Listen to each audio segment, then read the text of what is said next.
Mundo Yoruba. Pataquis. Changó y el tambor. Ogún y Ochosi deseaban hacer algo que los alegrara y pusiera a todos a bailar, que produjera un sonido agradable, musical, para que llegara hasta el alma de cada cual.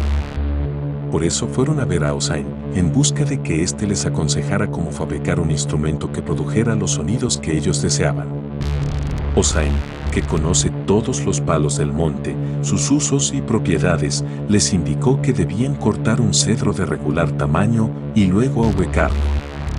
Cuando concluyeron el trabajo que les sugiriera Osain, Ogún mató un chivo y con el cuero de este animal hizo los parches para el tambor.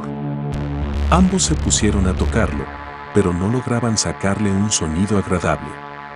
Chango, que andaba por allí cerca, atraído por los sonidos de aquel instrumento, llegó hasta donde estaban reunidos y se quedó maravillado con el invento.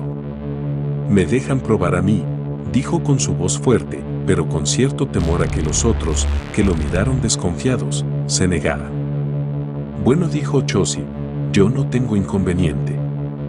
«Ni yo tampoco», agregó Ogún.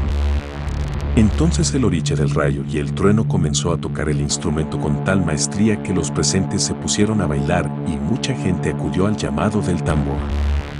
Fue tanta la alegría de aquel gemilere improvisado por Chango que a Ogún y a Ochosi se les olvidó reclamarle el tambor y desde ese día Chango no lo soltó nunca más.